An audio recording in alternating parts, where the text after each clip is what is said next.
Buenos días. O tardes. O noches. O madrugada, qué sé yo cuándo me estaréis escuchando. Me llamo Esperanza Ruiz Montero, tengo 86 años, y os hablo desde una habitación de 3 metros por 4 en la residencia geriátrica Los Rosales, de Segovia. Una habitación que comparto con Mercedes, que tiene Alzheimer avanzado y se pasa las noches llamando a su madre muerta hace 40 años. ¿Sabéis qué es lo más irónico de todo? Que me encerraron aquí por demencia senil. Mis hijos, los 3, firmaron los papeles. El médico, un amiguito de mi hijo mayor, certificó que yo ya no estaba en mis cabales. Que confundía la realidad con la fantasía. Que vivía en el pasado.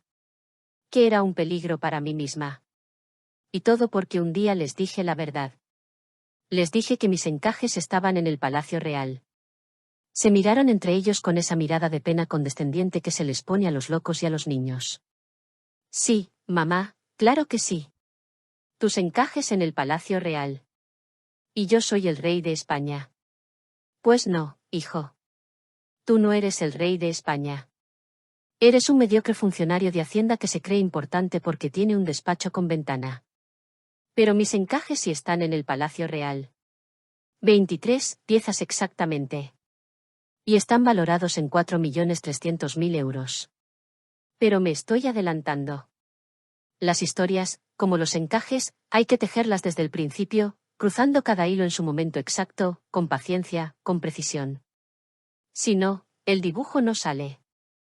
Nací en 1938, 2 años antes de que terminara la guerra, en un pueblo de Segovia que ya no existe. Se llamaba Valdepeñas de la Sierra y tenía 200 habitantes, 3 calles y una iglesia. Mi padre había muerto en el frente, no sé en cuál bando porque mi madre nunca quiso decírmelo. Los muertos no tienen bando, decía. Solo tienen tierra encima. Mi madre hacía encaje de bolillos. Como su madre antes que ella, y la madre de su madre, y así hasta perderse en el tiempo. En mi pueblo, todas las mujeres hacían encaje. Era lo único que teníamos. No había tierra que cultivar, no había ganado que criar. Solo manos y bolillos. Los bolillos son palos pequeños, torneados, con un peso en un extremo. Se usan para cruzar los hilos y crear el encaje. El sonido que hacen al chocar es como música. Tic-tac, tic-tac. Como un reloj que cuenta puntadas en lugar de segundos. Mi madre tenía una almohadilla redonda, rellena de paja, donde clavaba los alfileres que sujetaban el patrón. Y alrededor, colgando como patas de araña, los bolillos. 12, 24, a veces 48, dependiendo del dibujo. Aprendí a los 5 años. No porque quisiera, sino porque no había otra cosa que hacer. No había escuela. No había libros. No había juguetes. Había bolillos. Mi primera pieza fue un desastre. Un pequeño pañuelo con un borde simple que se supone tenía que ser recto pero parecía mordido por ratones. Mi madre lo miró, suspiró, y lo deshizo. Otra vez, dijo. Y otra vez. Y otra. Y otra. Hasta que salió recto. Hasta que cada punto estuvo en su sitio. Hasta que el encaje cantó. Porque el encaje canta, ¿sabéis? Cuando está bien hecho, cuando la tensión es perfecta, cuando el dibujo fluye, el encaje canta.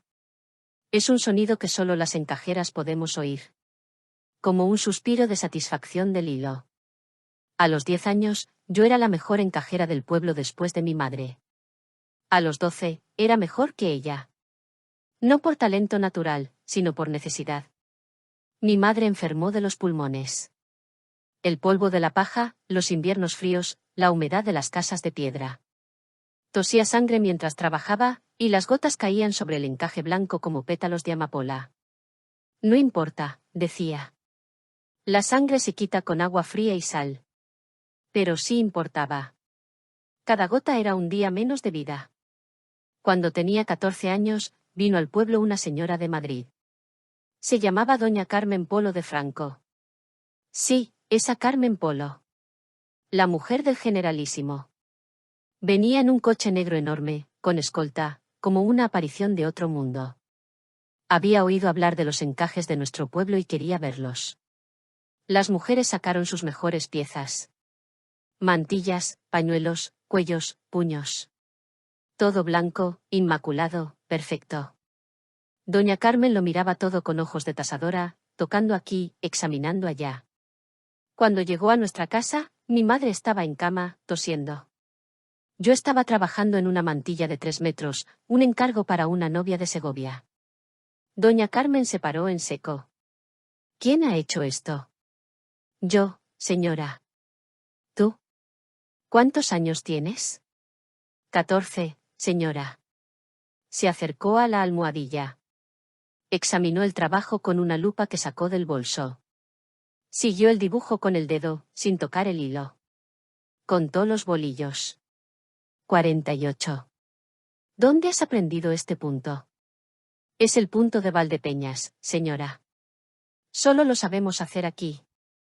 Quiero que vengas a Madrid, dijo de repente. Trabajarás para mí. Para mi casa. Mi madre intentó levantarse de la cama. Es mi única hija, señora. La necesito aquí. Doña Carmen la miró. Vio la sangre en el pañuelo. Vio la pobreza de la casa. Vio el futuro que me esperaba. Le pagaré bien, dijo. Y cuando su hija cumpla 18 años, si quiere volver, puede hacerlo. Mi madre me miró. Yo la miré a ella. En ese intercambio silencioso se dijeron todas las palabras necesarias. Una semana después, subí al coche negro. Llevaba una maleta de cartón con 2 mudas y mi almohadilla de encaje. Mi madre me despidió en la puerta. No lloramos. Las mujeres de Valdepeñas no lloraban en público. Recuerda el punto de la rosa, me dijo. Nadie más lo sabe hacer. Fue la última vez que la vi. Murió 2 meses después. Me enteré por carta, cuando ya estaba enterrada. En Madrid viví en el Palacio de El Pardo. No con la familia Franco, por supuesto. En las dependencias del servicio. Pero no era exactamente servicio. Yo era la encajera. Mi único trabajo era hacer encaje. Tenía un taller para mí sola. Una habitación con grandes ventanas, luz del norte, perfecta para trabajar. Almohadillas de todos los tamaños. Hilos de lino de Bélgica, de seda de Lyon, incluso hilo de oro y plata. Hacía mantillas para doña Carmen. Pañuelos para sus hijas. Manteles para las cenas de gala. Pero sobre todo, hacía cuellos y puños para las camisas del Generalísimo. Cuellos blancos, perfectos, con el punto de Valdepeñas que nadie más sabía hacer. Durante 4 años viví así. De los 14 a los 18. 4 años en una jaula de oro, haciendo encaje para los poderosos. Aprendí mucho. No solo de encaje. Aprendí cómo viven los ricos, cómo hablan cuando creen que no los escuchan, cómo el poder se teje igual que el encaje, cruzando hilos, creando nudos, formando dibujos que solo ellos entienden. A los 18 años, como había prometido, doña Carmen me dio a elegir. Podía quedarme o irme. Me fui. Pero no volví al pueblo. Ya no existía. El pantano que construyeron se lo había tragado. Las 200 personas fueron realojadas en otros pueblos. Dispersadas como hilos sueltos. Me quedé en Madrid. Con el dinero ahorrado en esos 4 años alquilé una habitación en Lavapiés. Puse un pequeño anuncio en el periódico: se hacen encajes de bolillos. Preguntar por Esperanza.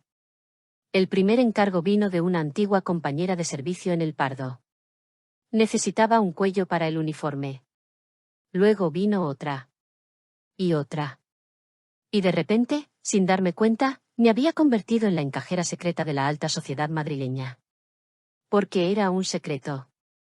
Nadie quería admitir que conocía a alguien que había trabajado para los Franco. Pero todos querían el punto de Valdepeñas. Ese punto único que solo yo sabía hacer. Me casé a los 25 años con Miguel, un carpintero de Cuenca que había venido a Madrid a buscarse la vida. Era un hombre bueno, callado, que no hacía preguntas sobre mi pasado. Nos queríamos con ese amor tranquilo de los que han conocido el hambre y valoran un plato caliente más que las palabras bonitas. Tuvimos 3 hijos. Carlos en el 64, Elena en el 66 y Javier en el 69. 3 hijos en 5 años. 3 bocas que alimentar con encaje de bolillos. Miguel ganaba lo justo. Madrid crecía, se modernizaba, pero los sueldos seguían siendo de posguerra. Todo lo extra salía de mis encajes. El colegio de pago cuando los públicos estaban saturados. Los zapatos nuevos cada curso. Los libros. Las medicinas cuando enfermaban. Trabajaba de noche, cuando los niños dormían. Miguel se acostaba a las 10, agotado del trabajo. Yo me sentaba en la cocina, con la almohadilla en las rodillas, y trabajaba hasta las 2 o las 3 de la madrugada. El tic-tac de los bolillos era el único sonido en la noche. Carlos fue el primero en avergonzarse de mí. A los 15 años, un compañero del instituto vino a casa y me vio trabajando. ¿Tu madre hace encaje? ¡Qué antiguo! Mi abuela hacía eso en el pueblo. Vi la cara de Carlos. La vergüenza. Como si yo fuera un fósil, un recordatorio de un pasado que él quería olvidar. Desde ese día, trabajaba solo cuando no estaban. Escondía la almohadilla cuando venían sus amigos. Me convertí en una encajera clandestina en mi propia casa. Elena fue más cruel. A los 17 años me dijo claramente: «Mamá, no puedes venir a mi graduación con las manos así». Mis manos. Deformadas por 50 años de trabajo. Los dedos torcidos, las articulaciones hinchadas, las uñas gruesas. Manos de trabajadora. Manos que la avergonzaban. Fui a su graduación con guantes. Javier, el pequeño, simplemente me ignoraba. Para él, yo era un mueble más. Algo que siempre había estado ahí, que preparaba comida, que lavaba ropa, que existía en la periferia de su vida. Miguel murió en 1995. Un infarto en la obra. Tenía 58 años. 33 años juntos que se acabaron en un instante. Un segundo estaba poniendo una viga y al siguiente estaba muerto en el suelo. Me quedé sola a los 57 años. Los hijos ya estaban casados, con sus vidas. Carlos era ejecutivo en un banco. Elena tenía una tienda de decoración. Javier era arquitecto. Profesiones modernas. Limpias. Nada que ver con el encaje de bolillos de su madre. Seguí trabajando. ¿Qué otra cosa podía hacer? El encaje era mi vida. Era lo único que sabía hacer, lo único que era. Pero los encargos empezaron a escasear. La moda había cambiado. Ya nadie quería encaje hecho a mano. Todo era industrial, rápido, barato, desechable. En 2001 recibí una carta que lo cambió todo. Era del Patrimonio Nacional. El organismo que gestiona los bienes de la corona española. Querían hacer un inventario de todas las piezas textiles del Palacio Real. Y habían encontrado algo curioso.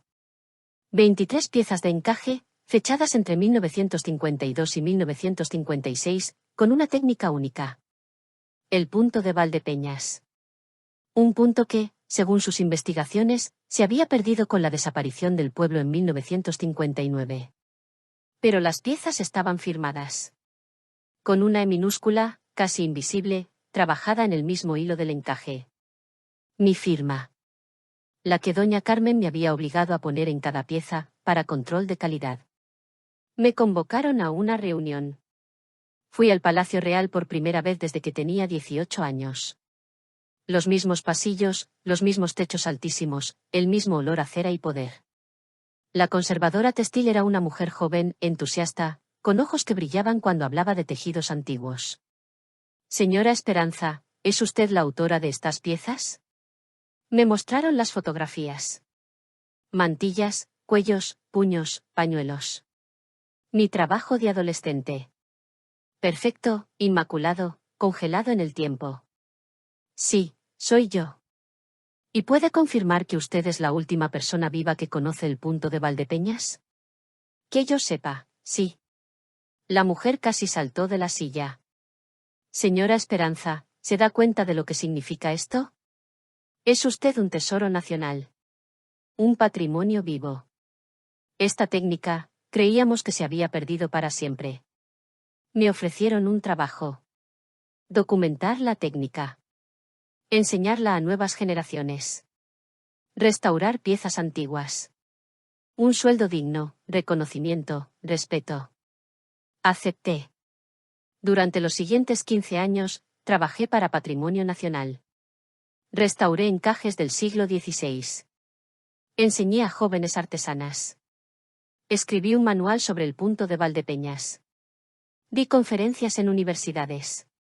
Y mis hijos seguían sin entender. Mamá, ¿sigues con eso del encaje?, decía Carlos. ¿No podrías hacer algo más, moderno? Es bonito que tengas un hobby, decía Elena. Pero no hace falta que hables de ello con mis amigas. Mamá, ya tienes una edad, decía Javier. Deberías descansar. Nunca vinieron a ninguna de mis conferencias. Nunca vieron ninguna exposición de mi trabajo. Nunca preguntaron en qué consistía exactamente lo que hacía. En 2016, Patrimonio Nacional hizo una tasación de las piezas que yo había creado entre 1952 y 1956. El resultado fue sorprendente incluso para ellos. 4.300.000 euros. 23 piezas valoradas en 4.300.000 euros. No por el material, que era hilo de lino y algo de oro, sino por la técnica irrepetible, por el valor histórico, por ser las últimas muestras de un arte perdido. Me llamaron del Palacio Real. La Casa Real quería hacer un reconocimiento oficial. Una ceremonia. La medalla al mérito en las bellas artes. Llamé a mis hijos para contárselo. Mamá, dijo Carlos, ¿estás segura de que no es una estafa? Hay mucho timo con los ancianos. Mamá, dijo Elena, ten cuidado. A tu edad, es fácil confundirse. Mamá, dijo Javier, ¿has tomado tu medicación? La ceremonia fue el 10 de mayo de 2016. En el Palacio Real. Con la reina Leticia. Con el ministro de Cultura. Con la prensa. Mis hijos no vinieron. Carlos tenía una reunión. Elena estaba de viaje.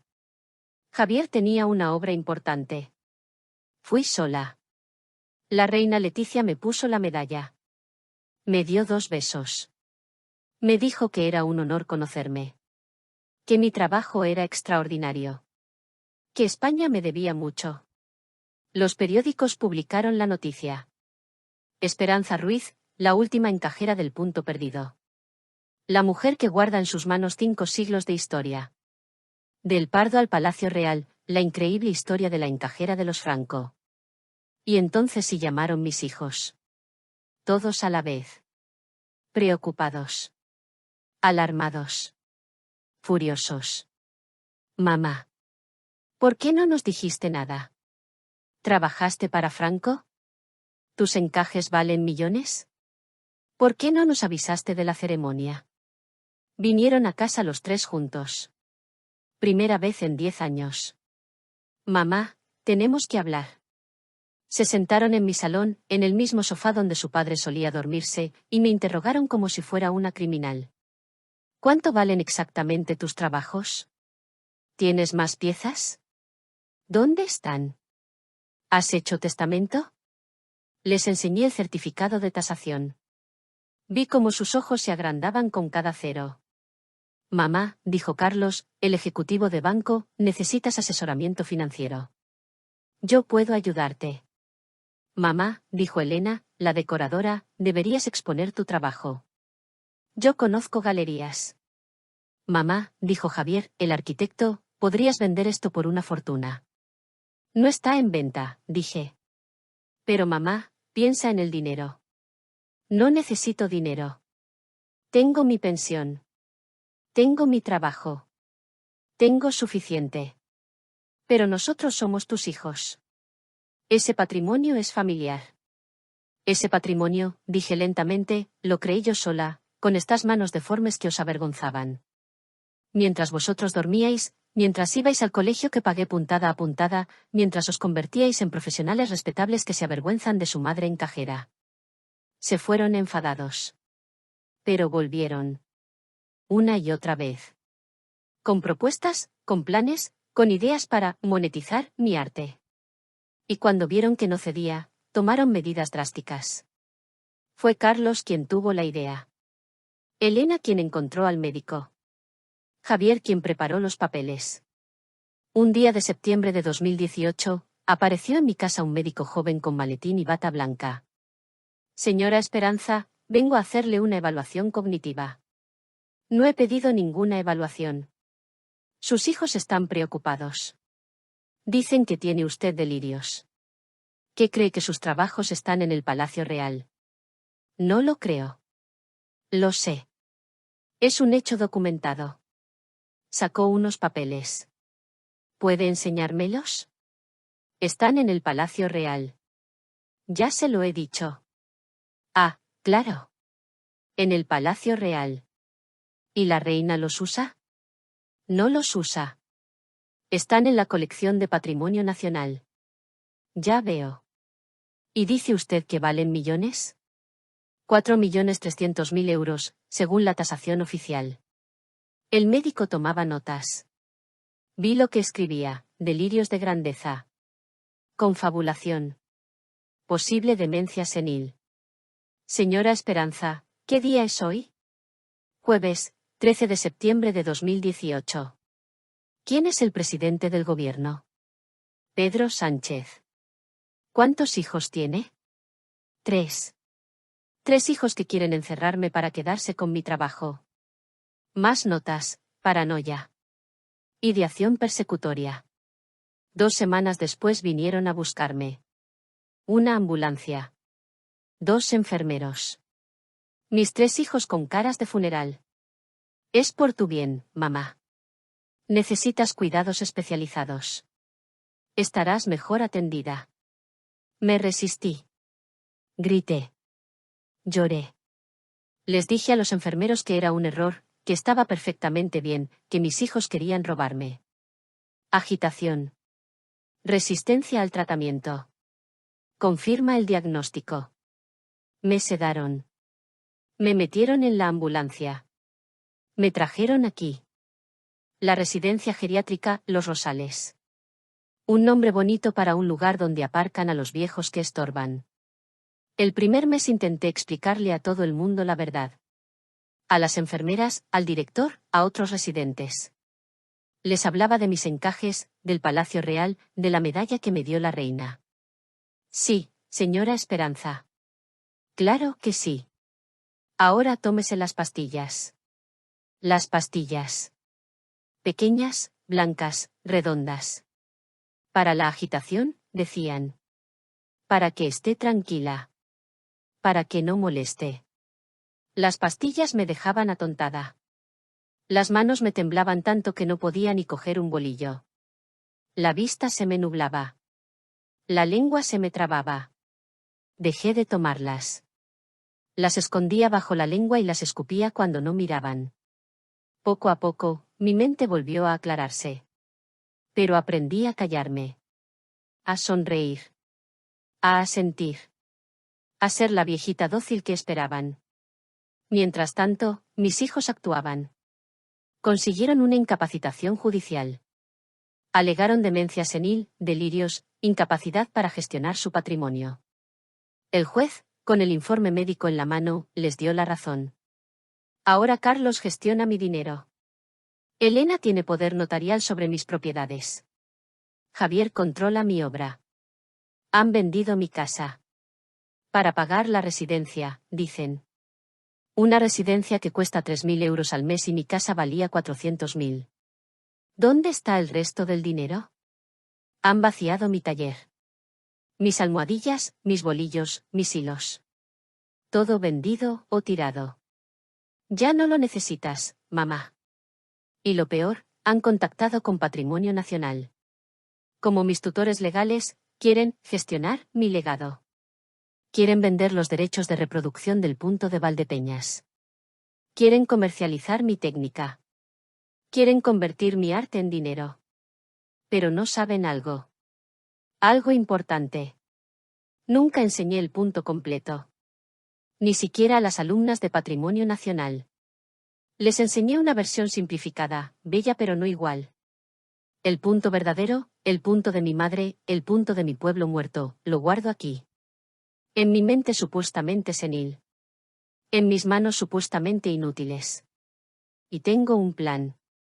Mercedes, mi compañera de habitación, la que tiene Alzheimer, no siempre tuvo Alzheimer. Tiene momentos de lucidez, breves, como relámpagos en la niebla. Y en esos momentos, me ha contado su historia. Mercedes era notaria. La primera mujer notaria de Segovia. Jubilada hace 20 años, pero notaria al fin. Y aunque su mente va y viene como la marea, su firma sigue siendo válida. Legal. Oficial. He escrito mi testamento. A mano, en papel del economato de la residencia, con un bolígrafo que robé de la enfermería. He escrito cada palabra con la misma precisión con la que hacía encaje. A mis hijos Carlos, Elena y Javier, les dejo exactamente €1 a cada uno. La ley me obliga a dejarles algo, así que les dejo lo que valen para mí, nada simbólico. Mi verdadero legado, el punto de Valdepeñas, lo he escrito en un documento aparte. 60 páginas describiendo cada movimiento, cada cruce, cada secreto. Con dibujos detallados. Con instrucciones precisas. Este documento se lo dejo a Lucía, la chica de la limpieza. Lucía tiene 23 años. Es de Ecuador. Trabaja 14 horas al día limpiando mierda de viejos por el salario mínimo. Pero tiene manos de artista. La he visto hacer origami con las servilletas durante sus descansos. Figuras perfectas, precisas, bellas. Le he estado enseñando en secreto. Durante la hora de la siesta, cuando las enfermeras bajan la guardia, le enseño el punto. No con bolillos, que no tengo, sino con hilos sacados de las sábanas y palillos de dientes. Aprende rápido. Tiene el don. Sus manos ven lo que sus ojos no pueden. En mi testamento, le dejo a Lucía no solo la técnica, sino también los derechos. Todos los derechos sobre el punto de Valdepeñas. Para que haga con él lo que quiera. Para que lo enseñe, lo venda, lo regale, lo guarde. Para que sea rica o pobre, famosa o anónima. Para que elija, qué es lo que a mí me quitaron. También le dejo algo más, la verdad. Hay 26 piezas más. No 23. 26. 3 mantillas que nunca declaré, que guardé durante 60 años en un lugar que mis hijos nunca encontrarán porque nunca se molestaron en conocerme de verdad. Están en el pueblo. En mi pueblo muerto. En Valdepeñas de la Sierra. Porque el pueblo no desapareció del todo. La iglesia sigue en pie, en una isla en medio del pantano. Abandonada, en ruinas, pero en pie. Y en la cripta, en un nicho sellado donde enterraron a mi madre, están las 3 mantillas. Envueltas en papel de seda, dentro de una caja de hojalata, esperando. Cada mantilla vale más de 1.000.000 de euros. Son las únicas muestras del punto de Valdepeñas completo, sin simplificar. Las hice con 16 años, con hilo de oro verdadero que robé pizca a pizca del taller del Pardo. Son perfectas. Son mi obra maestra. Son el grito silencioso de una niña que ya sabía que el arte no tiene dueño, pero sí tiene alma. Le he explicado a Lucía cómo llegar. Cómo buscar. Cómo recuperar lo que es suyo por derecho de aprendizaje, no de sangre. Mercedes firmó el testamento ayer. Fue uno de sus días buenos. Me miró con ojos claros y dijo, justicia, esperanza. Esto es justicia. Y firmó con su nombre completo y su número de notaria, que recuerda incluso cuando no recuerda su edad. El testamento está escondido. No diré dónde. Pero está fechado, firmado, legal. Más legal que la farsa de incapacitación que montaron mis hijos. Cuando muera, y será pronto porque el corazón me falla y estas pastillas que finjo tomar pero no tomo me están matando de otra manera, Lucía lo encontrará. Le he dado instrucciones precisas. Como un patrón de encaje. Mis hijos se llevarán una sorpresa. Creerán que heredan millones. 4.300.000 euros en encajes que no pueden vender porque no tienen los derechos. Y cuando intenten reclamar, descubrirán mi testamento real. Descubrirán que su madre, senil, era más lúcida que ellos. Pero sobre todo, descubrirán que el verdadero punto de Valdepeñas no está en los 23 encajes del Palacio Real. Esos son hermosos, valiosos, pero incompletos. El punto verdadero morirá conmigo o vivirá en Lucía. No hay otra opción. Ayer vino Carlos. Primera visita en 3 meses. Mamá, necesitamos que firmes unos papeles. ¿Qué papeles? Nada importante. Cuestiones administrativas. Leí por encima. Era una cesión de derechos de reproducción a una empresa textil. Por 50.000 euros. Mi trabajo, mi arte, mi vida, vendida por 50.000 euros. No, dije. Mamá, no seas difícil. Es por tu bien. No. Mamá, legalmente no necesitamos tu firma. Tenemos la tutela. Pero sería más fácil si colaboraras. No. Se fue furioso. Está cada vez peor, le oí decir por teléfono. Habrá que aumentar la medicación. Pero no podrán. Lucía es también mi protectora. Cambia las pastillas por vitaminas. Me trae comida de verdad, no la papilla que dan aquí. Me mantiene viva lo suficiente para que mi plan funcione. Anoche soñé con mi madre. Estaba sentada en su almohadilla, en nuestra casa del pueblo, con sus bolillos danzando. Tic-tac, tic-tac. El encaje canta, me dijo. ¿Lo oyes? Sí, mamá. Lo oigo. Entonces no está perdido. Mientras alguien lo oiga, no está perdido. Me desperté llorando. Pero no de tristeza. De alivio. Porque Lucía lo oye. Cuando trabaja con los hilos y los palillos, inclina la cabeza y escucha. Y sonríe cuando el encaje canta. Esta mañana ha venido el médico. El mismo que me diagnosticó demencia. ¿Cómo está, señora Esperanza? Perfectamente lúcida, doctor. Como siempre. Me miró con lástima. Los delirios persisten, ya veo. No son delirios. Usted cobró por mentir. Mis hijos le pagaron. ¿Sé cuánto? 30.000 euros por un diagnóstico falso. Palideció. Señora, esos son exactamente los delirios de los que hablo. No. Son hechos. Y algún día, alguien los investigará. Alguien descubrirá que una anciana perfectamente cuerda fue encerrada para robar su patrimonio. Y usted, doctor, perderá su licencia. Se fue sin decir nada más. Pero vi el miedo en sus ojos. El miedo de quien sabe que el encaje de las mentiras siempre se deshace. Tengo 86 años. Me quedan quizás semanas, quizás días. El corazón me late irregular, como bolillos mal cruzados. La vista se me nubla. Las manos apenas me responden. Pero mi mente está clara. Más clara que nunca. Veo el dibujo completo de mi vida, cada hilo en su lugar, cada nudo con su propósito. No me arrepiento de nada. Ni siquiera de mis hijos.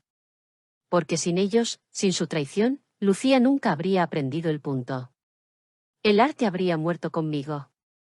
Ahora vivirá en ella, en sus manos jóvenes, en su corazón valiente. Esta es mi venganza. No el dinero que no heredarán. No los millones que no podrán tocar. Sino el conocimiento que se les escapará para siempre.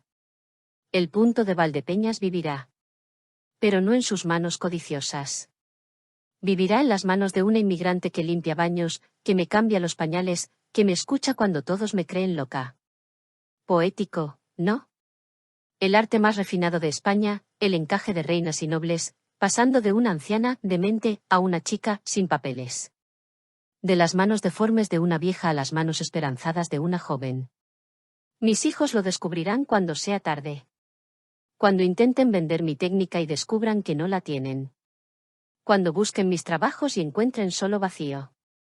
Cuando abran la caja de su herencia y encuentren 3 euros y una nota. El encaje canta para quien sabe escucharlo. Vosotros nunca lo oísteis. Lucía me ha prometido algo. Cuando yo muera, cuando todo esto termine, irá al Palacio Real. Pedirá ver los encajes de Esperanza Ruiz. Y delante de ellos, con sus manos morenas y jóvenes, hará una demostración del verdadero punto de Valdepeñas. El completo. El que nadie más conoce. Los conservadores se quedarán asombrados. Le preguntarán dónde lo aprendió. Y ella dirá, me lo enseñó Esperanza Ruiz, en una residencia de ancianos, con hilos de sábanas y palillos de dientes. Me lo enseñó una mujer que ustedes creen demente pero que guardaba 5 siglos de historia en sus manos. Y entonces sabrán. Todos sabrán. Que me encerraron por nada. Que me robaron por nada. Que me declararon loca por nada. Porque el verdadero tesoro no estaba en los encajes del palacio. Estaba en mis manos. En mi mente. En mi corazón. Y ahora está en Lucía. Ayer terminé de enseñarle el último punto. El punto de la rosa, el que mi madre me enseñó el día que me fui. El más difícil, el más hermoso, el que nadie más en el mundo sabe hacer. Lo hizo perfecta a la primera. Como si sus manos lo hubieran sabido siempre. ¿Lo oyes?, le pregunté. ¿Oyes cantar al encaje? Sí, dijo, con lágrimas en los ojos. Canta como el viento en los Andes. Como mi abuela cantaba mientras tejía. Y entonces entendí. El arte no tiene patria. No tiene dueño.